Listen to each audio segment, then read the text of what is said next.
Okay, turn on. Sound system works. Okay, the sound system has been worked on and obviously is working well.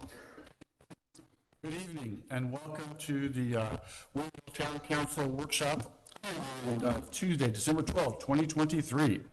Thanks for being here. Small crowd tonight, too bad because we've got some cool stuff to do. And in fact, the first thing up is one of the coolest things, and so I'm going to ask our newly elected officials to go to the podium, which isn't there. They'll do. And Tammy, our town clerk, is going to swear you in. I'll read this one at a time.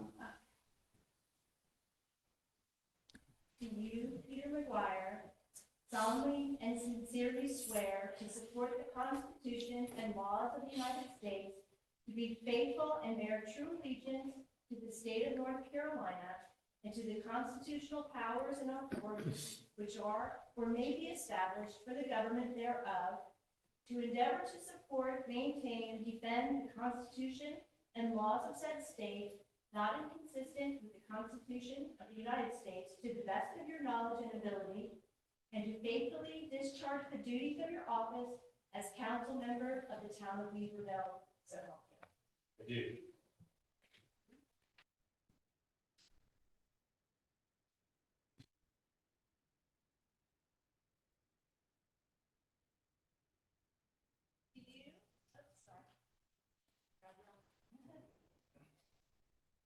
Do you, D. Lawrence, solemnly and sincerely swear to support the Constitution and laws of the United States, to be faithful and bear true allegiance to the state of North Carolina, and to the constitutional powers and authorities which are or may be established for the government thereof, you endeavor to support, maintain, and defend the Constitution and laws of said state, not inconsistent with the Constitution of the United States, to the best of your knowledge and ability, to faithfully discharge the duties of your office as council member of the town of Weaverville. So help you God.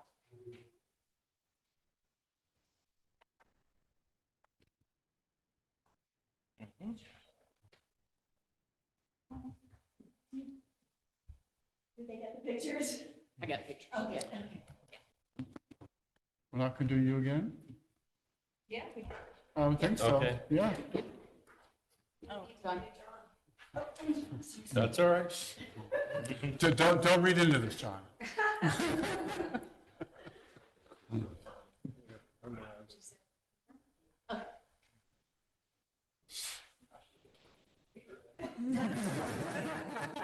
Do you, John Chase, solemnly and sincerely swear or affirm to support the Constitution and laws of the United States, to be faithful and bear true allegiance to the state of North Carolina, and to the constitutional powers and authorities which are or may be established for the government thereof, and to endeavor to support, maintain, and defend the Constitution and laws of said state, not inconsistent with the Constitution of the United States, to the best of your knowledge and ability, and to faithfully discharge the duties of your office as council member of the town of Weaverville.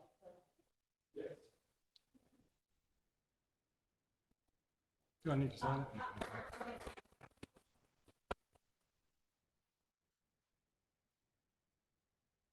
Gentlemen, we're glad you're here. We've got a lot of cool stuff planned for the coming year, so. The next item on the agenda tonight is item 3 is a selection of a vice mayor. And do I have any Mr. Mayor, yes. I would like to nominate Catherine Cadell for the position of Vice Mayor of Weaverville. Okay. So there is a motion to nominate Councilman Cordell as the vice mayor. Is there any other discussion on this item? Hearing none, all in favor say aye. Aye. Any opposed? Congratulations, Ms. Cordell. Thank you. Vice Mayor. Item 4 on the agenda tonight is the approval of the next year's town schedule meeting schedule. Manager Coffey, you want to go through that schedule with us? Yes, sir. Thank you and good evening and congratulations to our new council members. And John is kind of new again. How's that? Newish. Yeah, newish. So you have a copy of the schedule that I've put in front of you here on page 3, but I'm gonna hit the highlights on page 2.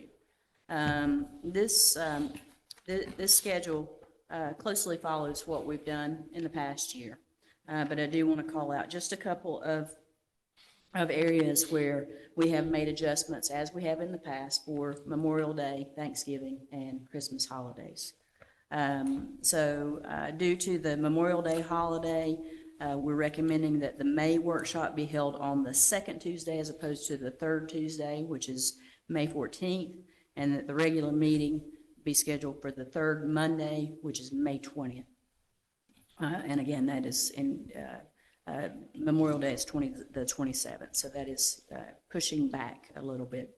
Then also due to the Thanksgiving holidays and office closures, town manager is recommending that Tuesday, November 12th, which is second Tuesday, be held for your workshop, and then the regular meeting be held on Monday, November 18th, which would also be the third Monday.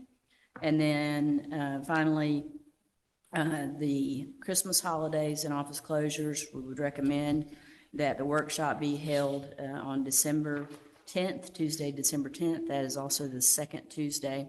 And then the regular meeting be scheduled for Monday, December 16th on the third Monday. Also, I want to, under number 2 there, getting a little ahead of what we typically do. I typically give you a budget calendar that is a budget calendar alone, but I felt like this would make it easier and more convenient to keep up with the dates. So this calendar actually designates one additional workshop to be held on Tuesday, June 4th as a budget workshop. Obviously, in the past, when town council has not felt the need to have a workshop, you can cancel that. But it's easier to go ahead and schedule it than it is to, and then cancel it than it is to schedule it anew. So then all of the regularly scheduled workshops from March until June are scheduled as budget workshops. That is typically what we have done in the last many years. And then finally, I am recommending a little bit of a departure for the adoption of the budget, and that is to not wait until the very last week of June to get it adopted. And so we would recommend, I would recommend that the budget be adopted on June 18th, which is also a budget workshop. Keep in mind that budget workshops, you can take action just like you can take any action at any other meeting. So this is my recommendation to you. Never going to happen. I'm sorry? Never going to happen.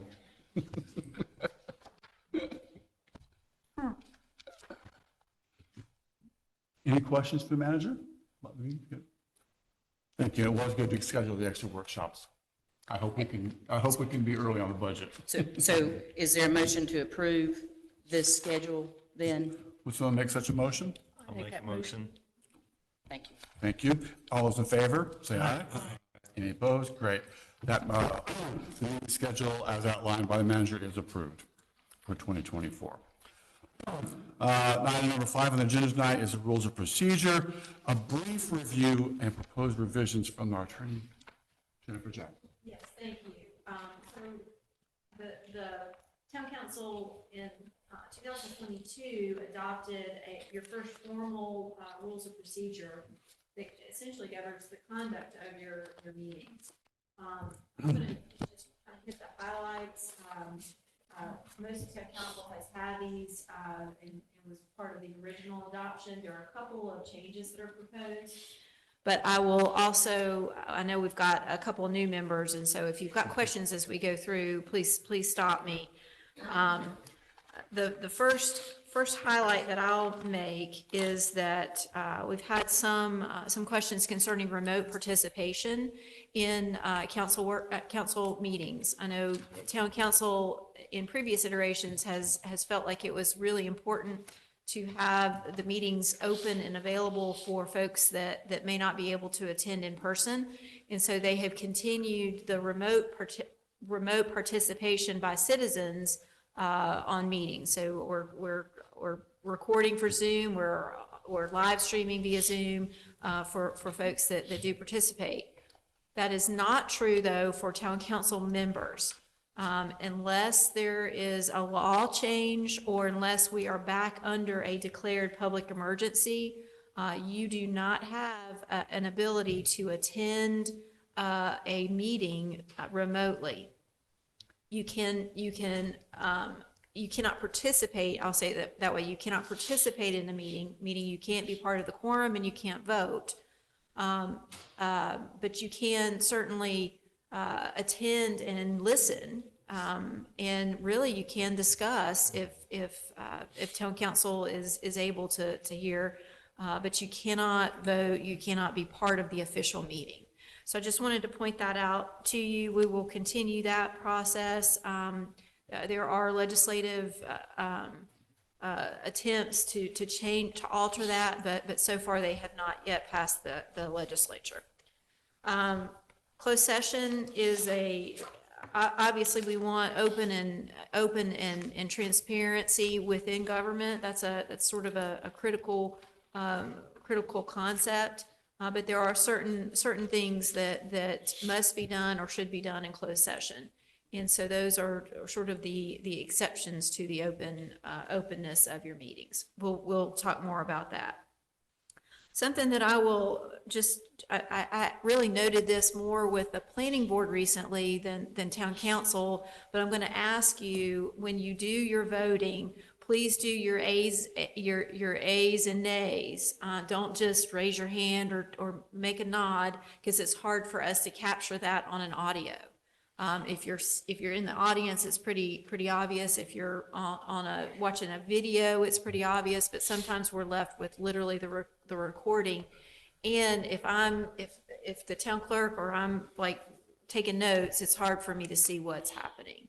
And so to get a fair vote count, we would ask that those be audible.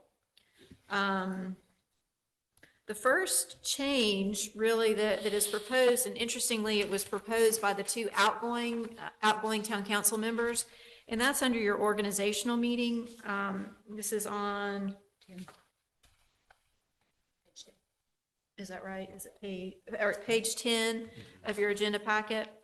So this is the organizational meeting of town council. This is where the new members were sworn in. You've sort of conducted yourself to get organized for the upcoming year by electing a vice mayor. Typically, that has been done the last meeting in November, your regular meeting in November. What we're finding is that it's a little bit of a time crunch. From the time that election results are certified, you're usually meeting the very next week, which does not really give much time for orientation, for getting new members up to speed. And so the outgoing members, and I thought it was kind of appropriate for them because it doesn't affect them, but it's just advice to you from them to move that to be consistent with how we've done it this year, which is really your first regular meeting in December. That gives plenty of time for election results to be certified, for us to get some onboarding done. So that would be a change that is recommended for you. Special meetings, just a note here, the mayor, the vice mayor, or any two members of town council can call a special called meeting, as long as it's at least 48 hours in advance. Those meetings have to be noticed, and they are limited to the purposes that are noted in the notice. You can't, it's not just a wide open meeting. You have to state the purpose for the special called meeting, because there is such a quick notice of the meeting. Agendas. Mine's paginated. 13. Page 13. So just wanted to remind you all that the mayor and town manager really work hard on the agendas for each meeting. If any of you want to have something on the agenda, all you have to do is let them know and make sure that any materials are provided at least 7 days in advance. And so that allows for plenty of time to get the materials put together and then presented to you in a final format before your meeting. We also deliver, the clerk delivers the agenda packets mostly electronically, but also does hard copies for anybody that wishes to receive those. So if there's, and that can be routinely, or it can be if there's a meeting a meeting agenda that feels too cumbersome and you want it in a hard copy, just let Tamara know. Did you want to say something about the timing? Go ahead. So the timing, because your workshop meeting is the week before a regular agenda, know that sometimes there is a crunch to get all the materials in for that agenda, for your regular agenda. So if there's follow-up from the workshop, for instance, sometimes it's just difficult to get that in, and we appreciate the patience that y'all have sometimes in having to bump things out. Is that what you? Yeah, tonight is a good example. Agenda deadline was Monday for next Monday's meeting. Obviously, we're in a workshop tonight, so we are oftentimes working on two agendas at the same time.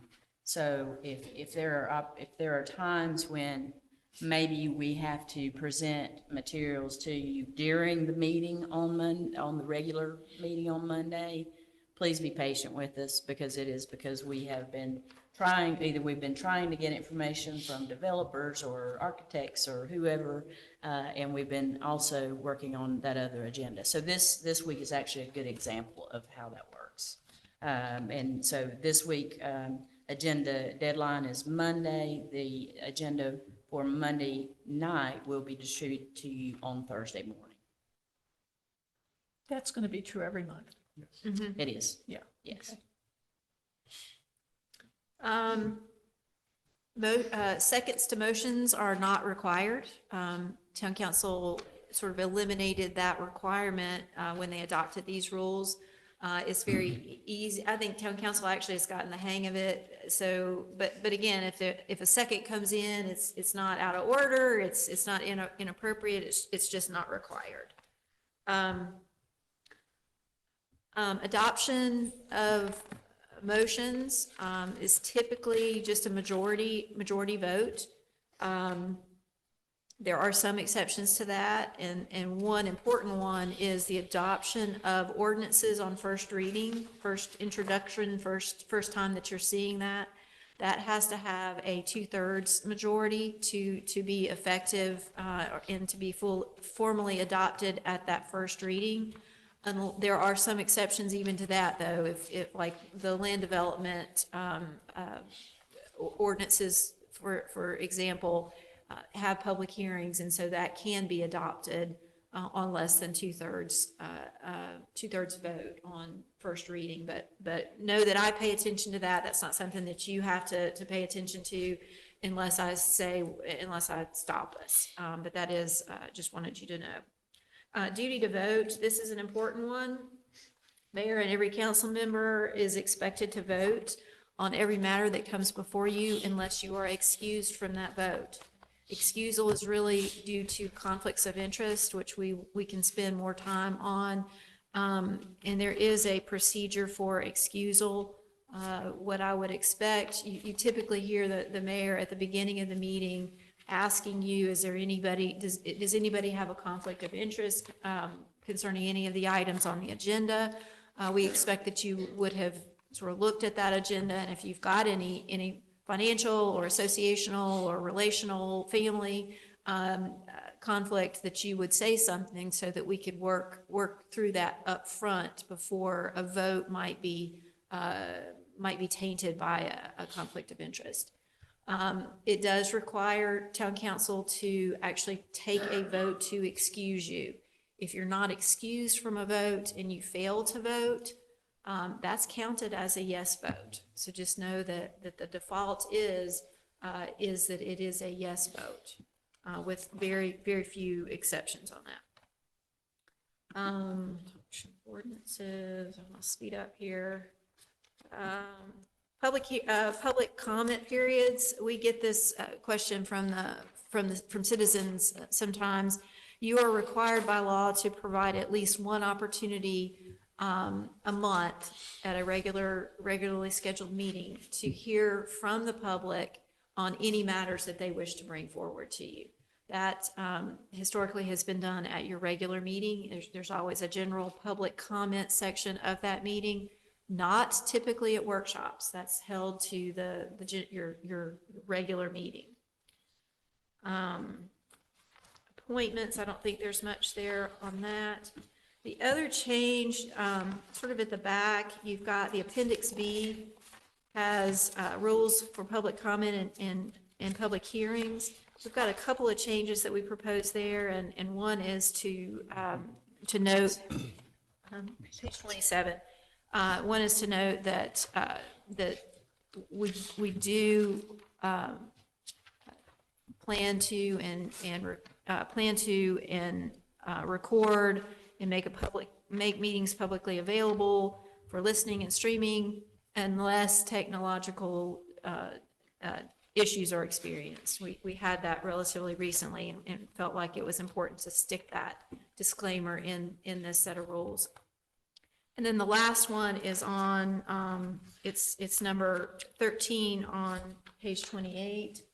And that is just to delete the requirement that speakers state their address. I've had some good questions on that, and really they can state it, but to require them to state it puts some folks in perhaps in a dangerous situation, and we don't want that to happen. And so we recommend that be deleted. So there are 3 changes. I'm happy to go over those again with you, but I think you got it. Any questions? Do we need Jennifer to restate those 3 items? No? So there is a proposed motion at the bottom of your cover sheet, if you are so inclined. Is there a motion to accept the proposed changes? All in favor? Oh, is there any discussion? If not, all those in favor, please say aye. Aye. Any opposed? Thank you. Those changes are adopted. Thank you, Jennifer. Next item is agenda item number 6, the Code of Ethics. And again, this is Attorney Jackson. Thank you again. So town council is legally required to adopt and follow a code of ethics, and that's been in place. That rule has been in place for a long time. Town council actually put something in place in 1998 with a substantial supplement being approved in 2010. Since that time, I mean, obviously things have changed, and actually fairly recently, some model codes have been developed, including one that was fairly recently published by the Department of Treasury in the Local Government Commission that we are required to follow a lot of their regulations. I have taken the liberty of drafting a set of a new code of ethics that is based largely on that Local Government Commission model. You've got it here. I'll just state, sort of read the preamble, which kind of sets the stage for the whole code. It says in the very beginning, the stability and proper operation of a democratic representative government depends on the continuing consent of the governed, upon the public confidence in the integrity of the government, and upon reasonable exercise of the trust conferred by the people. Government decisions and policy must be made and implemented through proper channels and processes of the government structure. And the purpose of the code is to establish guidelines for ethical standards of conduct for the mayor and town council. I was inclined to hit the highlights, but really all of it is important, and so I'm not going to take your time to do that, but would ask you if you have questions. But I would, and I think the town manager would join me in recommending that you consider repealing your current versions and adopting this new code of ethics for the governing of your Uptown Council. I will note that this is a code of ethics that more and more municipalities and county governments are using. So this is not just something that the local government commission came up with and it's, and it's not being used. It is being used more and more across the state. Do people need more time to review this document, or are you prepared to make a motion tonight? Why don't we do this one next week? You want to put it back on for, So is everyone good with that? I will put this on for next week's meeting, but in the meantime, please read the code of ethics and be prepared to vote on it on Monday. would you like that on the consent agenda, or do you want it on for discussion? Let's put it on the consent agenda. If someone wants to pull it out for discussion, they can. Will do. Please let us know if there are questions that we can answer for you between now and then. And I believe our new members get to go to ethics training anyway, don't they? They do, yeah. They did. They did it? Not yet. They are scheduled. They're scheduled, good. They are. Great. And tonight's agenda number 7 is the boards and committees review, and the manager and the attorney will describe the various boards for us. I'm going to start us off with a few of these, but certainly hope that Manager Coffey will chime in if I'm leaving something out, and pause me if you've got questions going through this. This is really meant to be a very quick overview of all of the boards and committees that you either serve on or appoint to. And if we've missed any, please let us know. First one is the Land to Sky Regional Council. This is a council of government.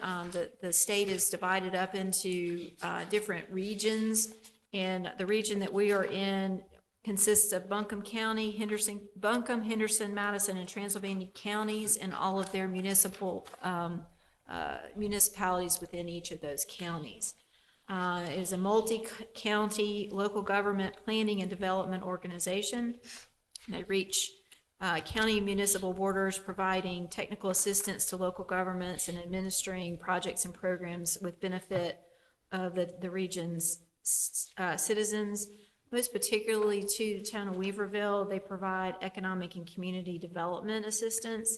One example right now, the short-term rental project that we have going on, the Land to Sky planning folks are assisting with some of the information gathering that's happening on that. And it's my understanding that Mayor Fitzsimmons is currently serving on that as the town's representative. Next is the French Broad River Metropolitan Planning Organization, which many times you just hear as the MPO.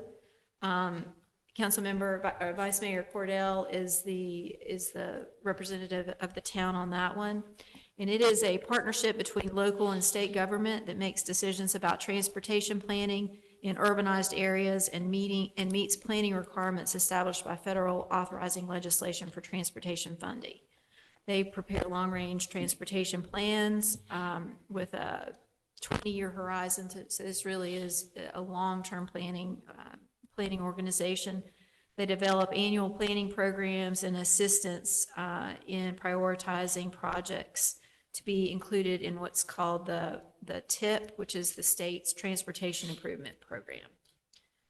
The MPO currently serves over 414,000 people across 21 municipalities. Again, this is Buncombe, Haywood, Henderson, Madison, and all of their jurisdictions and districts in it. Moving on, the Metropolitan Sewerage District of Buncombe County. This was created actually in 1962, and essentially all of the sewer infrastructure, public sewer infrastructure within the county is owned and operated by MSD. Doug Durth is the county or the town's representative on that board. He is into his second year. And they're purpose is constructing and operating facilities for the treatment and disposal of sewage generated by the political subdivisions within the district. It's a nonprofit, publicly owned utility. Their governing board, just like you, has to operate in accordance with open meetings law. So it is a very much a public entity that is at work on that.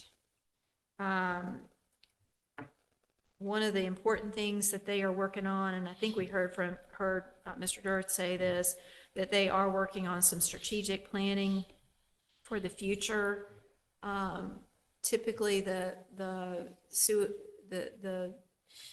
sewer infrastructure is developer built. It's not necessarily, they don't necessarily adopt a budget to go out and build it on their own. It's driven mostly by development, but they are looking towards the future, and the northern area of Buncombe County, just to our north, is one of those areas. So that is in my opinion, will continue to be a really important board to have good representation on in the foreseeable future. How often, I know we've had Doug with us once, and most of these we hear from because there's something going on. Can we make sure that we have reports, and it didn't have to be at the council meeting, even at this workshop would be a good opportunity for Doug to come in about twice a year or something. Sure. And I should probably do the same thing with the MPO. Good idea. Because, I mean, we get good news all the time, and then most of the things we vote on are gonna happen maybe in my lifetime. And the things that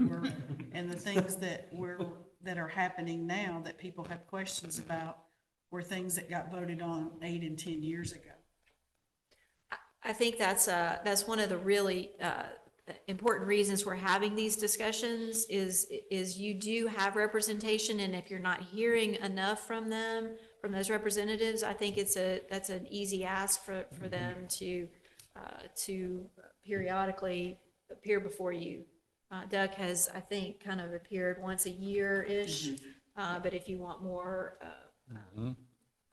frequent updates, I think it's certainly. Well, I do think more than once a year, because I'm very interested in what MSD is planning for the future, knowing that it only goes to the school at the next exit down, and knowing that Madison County's been granted $12 million and then $18 million more to help with water and sewer, and then knowing, okay, so if MSD doesn't go from here to the Forks of Ivy Bridge, then whatever happens from here to the Forks of Ivy. I would suggest to you, unless you have other specific months, I would suggest that we use January and July.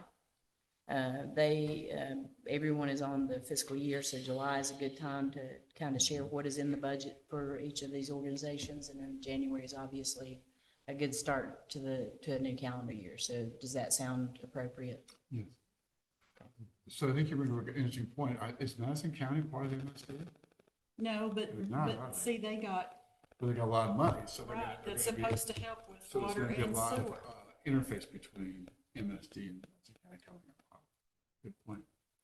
I heard that MSD's plan, and I don't know a deadline date for it, was to expand all the way to Madison County. That is what they're working think towards. this And is see, I gold. heard that too, but I don't know if it's true, and I don't know how long it's gonna take. You know, I don't know if it'll be in my lifetime. But, you know, I keep planning for the children of them. We'll make sure that we have, if you will be prepared to report in January, we will make sure that Doug Durf is also available to Okay. report in January then. Next on the list is the ABC Board. This is a 3-member board that is appointed by you.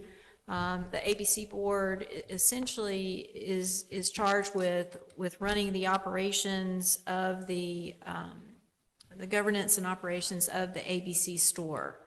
The profits that they that they see largely come to the town as distributions. So that is a revenue source for you.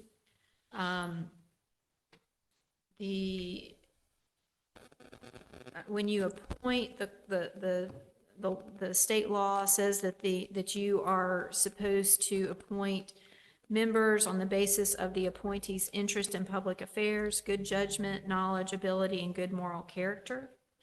This is one board that you are not, the board members are not required to be town residents. We've got a 3-member board. 2 of them are residents. 1 of them was a long-term resident and is now just outside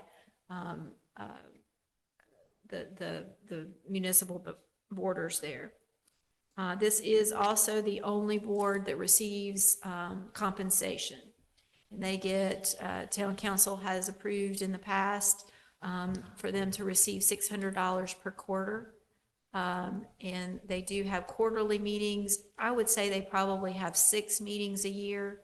But there is a fair amount of work that is done by the board members, signing checks, overseeing operations, handling things with the general manager that come up in between meetings. So it's not just a come to the meeting, do some votes and go home kind of thing. Your board members are Rob Chasen, who has been on there a long time, since he was first appointed in 2011. You've got Tanya Shepard and Tom Destino. Those are the terms typically renew in September of each year. Next up is the Board of Adjustment. This is a legally required board. It is really an important board, although it doesn't meet very often. Councilmember McGuire just had to submit his resignation from that board to fill this seat on town council.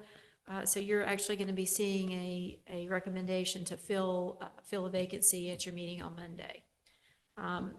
There is no compensation for services from the Board of Adjustment. They are three-year terms, and they are required to be residents of the town. So that is a geographic requirement. This is the board that primarily acts in a quasi-judicial capacity. We've talked before about legislative capacity, which is largely what you do, administrative capacity, which is largely what staff does, and you've got to have a board that has the ability to approve some things with some judgment entered into the consideration. And so that's what this board does. It literally, if you've never been to a Board of Adjustment hearing, it's really kind of interesting. It's very regimented, very scripted. It looks like and feels like a court hearing, and that's very intentional. It's required by law, and it is designed to really protect everybody's rights to a full and fair hearing. Duties include hearing administrative appeals. If James has made a decision that a developer's not happy with, there is an appeal to the Board of Adjustment. Special use permits, you don't have any uses that are currently slated for special use permits, but you've got several developments that were approved previously as a special use permit, and so those continue for amendments.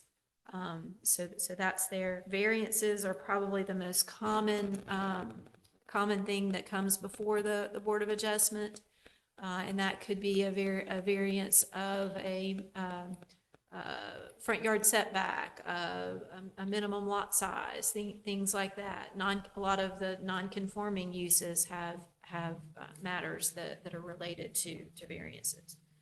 Right now in your code, the Board of Adjustment also hears sidewalk waivers. You're going to see some proposed amendments in the next month or two that probably strip that out in favor of handling sidewalks in a different fashion.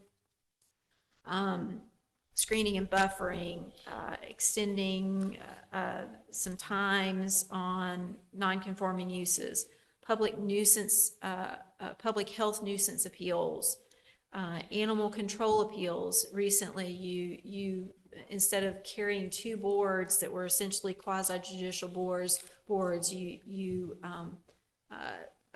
with the Board of Adjustment's consent, you gave the animal control appeals to the Board of Adjustment. Lastly on my list is the planning board, which y'all probably have more familiarity with than these some of these others. Again, it's a 5-member board with 2 alternates, must be residents. This is the only board that you could not sit as. It is designed, the law designs that to be truly an independent board, free of any political partisanship that sometimes creeps into decisions by town council. It is meant to be a truly an independent check or a recommendation to you as you make decisions on land use. 3-year terms, no compensation of services. They do major subdivision reviews and approvals, and essentially all of the recommendations that you see for your land development ordinances, for your conditional districts, all of those go through the planning board. Recently, you've sort of tapped that planning board to be at least the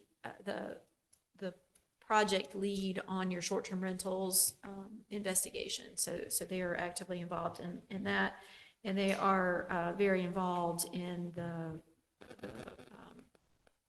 the priorities of the comprehensive land use plan, and then take those priorities once you have established that and use that as their to-do list, their checklist for the year. Picking up there with G, we have the Economic Development Advisory Committee, and I would first ask Mayor Fitzsimmons if you would like to speak to this committee. So this is a group that provides, advice and recommendations to us regarding economic development activities. They've done some interesting stuff in the past year. They're currently on hiatus. The latest project they were trying to do was get a co-working space in town, and unfortunately, even though they actually found investors and a place, it turns out the place we found has a lot of asbestos, and the construction costs were really high. So they're looking for maybe another place. They're currently on hiatus, but they, I think an important thing they did last year was make a recommendation that we change a zoning ordinance in the central business district, which would require any new business of a certain size building require special disposition from town council. What the aim is to try and preserve the central business district for locally owned businesses if possible. The emphasis has been on economic development in our community really has shifted from in the old days where we were trying to recruit industrial customers or industrial participation in town to how do we enhance entrepreneurs and locally owned businesses. One of the things, I noticed under the strategic thing that we were looking at toward the back of this, is that one of the goals had been to strengthen relationships with Asheville-Buncombe Economic Development Coalition and other economic development organizations.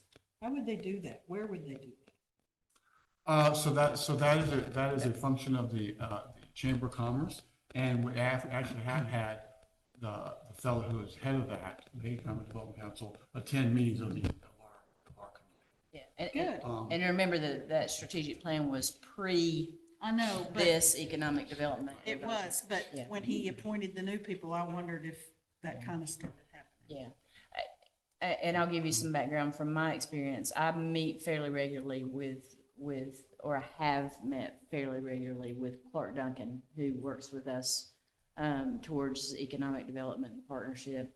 And in fact, actually been on a couple of his steering committees to look at industrial sites and that kind of thing. Problem with us is as the mayor has pointed out, we really don't have industrial sites. So it makes it really difficult for us to really have for lack of better terminology, a dog in the fight. So, you know, I mean, that's kind of where we are, but we do continue, a good working relationship. Clark and I at least have lunch every now and then and talk about what's going on. We talked a good bit about what was going on at the Sonic Press building when it was, before it, started building up a little bit more. And so, yeah, so we have, prior to this committee, we were also working with them, just not in a real active, on a real active basis, simply because we don't have those industrial sites. So, Selena referred to the Sonic Press site, which is the building out on the Howard Road in Marshall, which happens to be, I think, the largest site in the county, actually. And so the Economic Development Committee has been working with the new owners of that, trying to fill it up, because right now it's about 60% full. It's a huge facility, 400,000 square feet. But they're subcontracting to smaller renters of that facility, all of which at this point are all regional-based owned businesses. So it's a good thing. So the Economic Advisory Committee has been trying to help steer people over to fill that facility up so that that is a successful operation. They've also been working with the owners of the ball crank facility on Reams Creek, which has a lot more, it's not quite as modern of a facility, so there hasn't been much progress there yet. Yeah. It's also kind of contaminated. It's like, Not the ground, not the building, Not just the the building, ground. it's the ground that's sitting I'd on like it. to make a comment regarding that economic development. I was on the chair of that committee several years ago when the Bardo pulled out, just as a matter of interest to how it affected the town. That represented, their taxes represented about 25 to 28% of our tax base. Their equipment was over $120 million. So that was quite a blow to us when they moved out, and we tried, that's where Economic Development Committee started it. We're successful in getting anybody to replace that. But at least the building's being used now. Yeah. I'll go ahead and do the same and offer Councilman Jackson the opportunity to talk about the Patriotic Committee, if you'd like to share. I'll be very brief. Most of you have attended the events there, but this is basically a recognition of three separate events or holidays. One is Memorial Day, the other is 9/11, and the other is Veterans Day. And real quickly, it normally consists of our standard format where we have a different group for singing or playing, so forth. We've been fortunate enough to use the Radisson singers to come in many occasions. We've had great speakers that have come. We've had generals that speak on the topics they want to that may be related to it. Although these are holidays, I must say that most of the events we have are pretty packed in that community center. It's full. They come from Madison County, citizens around here, and so forth. So it's a very involved thing. Very well attended, absolutely. Huh? Very well attended, Oh, yeah. absolutely. So the final one is tree board. This one's a little bit of an odd bird for us, because you are actually the tree board.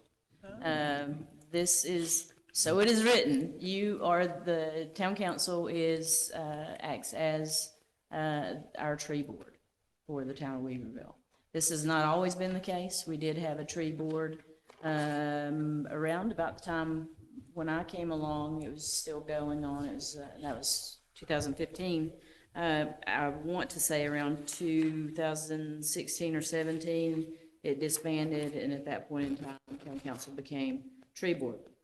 As we continue, as the planning board continues to look at different elements of the comprehensive annual plan, I would encourage town council to consider the appointment of a true tree board outside of town council. I think it would be appropriate for us to do that. Now, one of the things that the tree board does that some people question whether we're actually meeting or actually checking the boxes or not is the tree board works with us to work toward and gain the Tree City Award.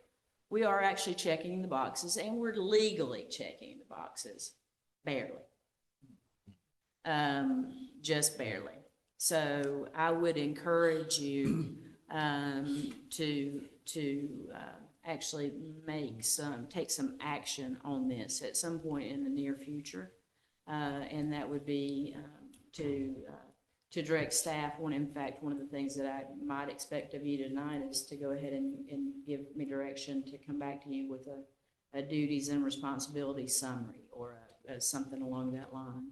And then you could begin working towards reaching out to folks that you know that would be good members to serve on that tree board, because I believe the tree board has been needed for a while, but as we continue to do more and more, again, directly related to comprehensive land use plan, that I believe that a tree board is going to be more and more helpful for the town to designate again. Well, and now that we have a lot more population and people moving in that have desires to do those kind of things and a background in those kind of things, I think it would be beautiful. Because I think when it disbanded, the couple that had been very involved in it moved to the airport out to the Biltmore Park area. When we had a tree board, how many members did we have? I want to say we had 7 maybe, at my recollection. Others of you may remember a different number, but 7 is typically 5 to 7. I like 5 to 7 on a committee because it's manageable. You've got your odd number, that is what I would foresee. But obviously, and when you get too many folks on that kind of board, it sometimes becomes ineffective, frankly. So I would recommend 5 to 7. And so if you would like, I will take note as an action tonight. You don't have to make a motion, but if by consensus, if you would like for me to bring back to you, like I said, a 1-page summary of what our tree board would actually do, I could certainly do that and actually have it to you by the December, by Monday's meeting, because Ms. Mercer has been doing some research and gathering information from other municipalities in this very area. So the manager refers to, some line for the new folks, our planning board has been considering some conservation type efforts as well as their planning. I'm sorry, I could have during the gone planning into process further and the detail. comprehensive. So I think she's right that having a tree board in place, in the eventuality that they come up with any recommendations like that, would be smart. So we don't need to vote on this, but if everyone's in agreement, if just kind of nod, say yes. Please go ahead. Yeah, I've had somebody from the public approach me a number of months ago saying, what happened to the tree board? Do Good tree board nominating right members there. need to be? There you go. So if you all in the meantime would consider people, in town who are, tree knowledgeable or conservation minded, people would be appropriate members of this board, that would be a good thing to have. Let me back up and say, because I just realized what day it is, and what the rest of my week looks like. If I don't have it on Monday night, I will have it on the January meeting. Yeah. Would that be acceptable to you? January Okay. works. It is already the middle of December. It is, yes, it So is. I might add one other thing. The tree board was pretty active when we had the Yes, nature park down there. We were taking and working on that. yes, But unfortunately, it finally had to evolve to where Public Works could take it over because the people couldn't use particular kinds of tools and things like that. right, And right, they weren't up to the fact of cleaning out some of that. So it had its beginning there. right. And then when Public Works took it over, Yeah. which they made tremendous progress and everything, but the tree board kind of dwindled out because they didn't have a focus at that point. Right, and what I would recommend, what I foresee recommending to you is not necessarily a boots on the ground committee like that, like last time. Yeah. Because because it truly is, it's a let's face it, the nature park is a responsibility of the town. We should be keeping it up. We should be maintaining it. We should not be asking our residents to take shovels and hose and all the equipment down and work and that kind of thing. So what I would foresee recommending to you would be a group that would work on those issues of conservation and, you know, and bring back to you recommendations, not the folks that are actually down in the park working. So that's what I would foresee. And I bringing told back. somebody too, that, you know, I think education is important. Because Absolutely. a lot of people, especially our newcomers, want to find out why we can't dictate people cutting down their trees. And in North Carolina, we cannot dictate you cutting down your tree. And so education of why should you keep a tree, or why we can't do that about a tree, or planting new trees if you cut down an old tree, you know, having a booth somewhere with little trees. You know, and you know, at one point in time, we actually had something where you could apply and get a $50 or $100 credit toward a new tree.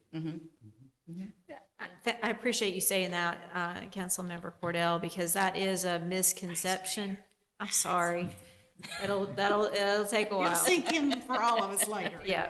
But that is a really important, important point to make, and I hope that, and think that the town manager and what she's gonna put together with you will have this is what we can do and should do, and perhaps some points of, we can't do these things, because there is a very common misperception out there that the tree board and the town can severely limit what I do on my individually, privately owned lot, and the trees that, you know, maybe 4 inches in diameter or could be bigger. So again, making sure that folks understand what their role is and what it is not is important as you set that committee up.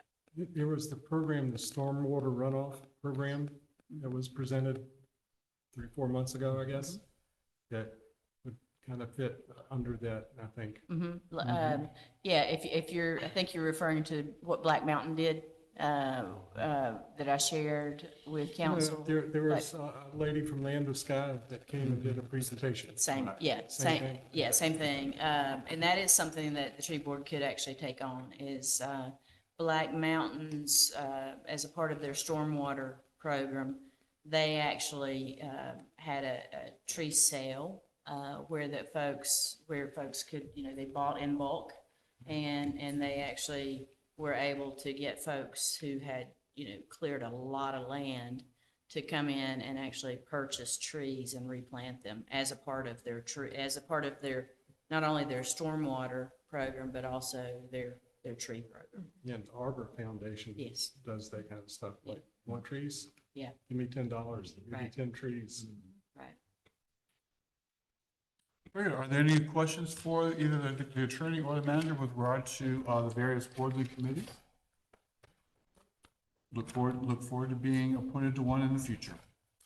Item 8 is our strategic planning retreat and the homework required of that. Town manager?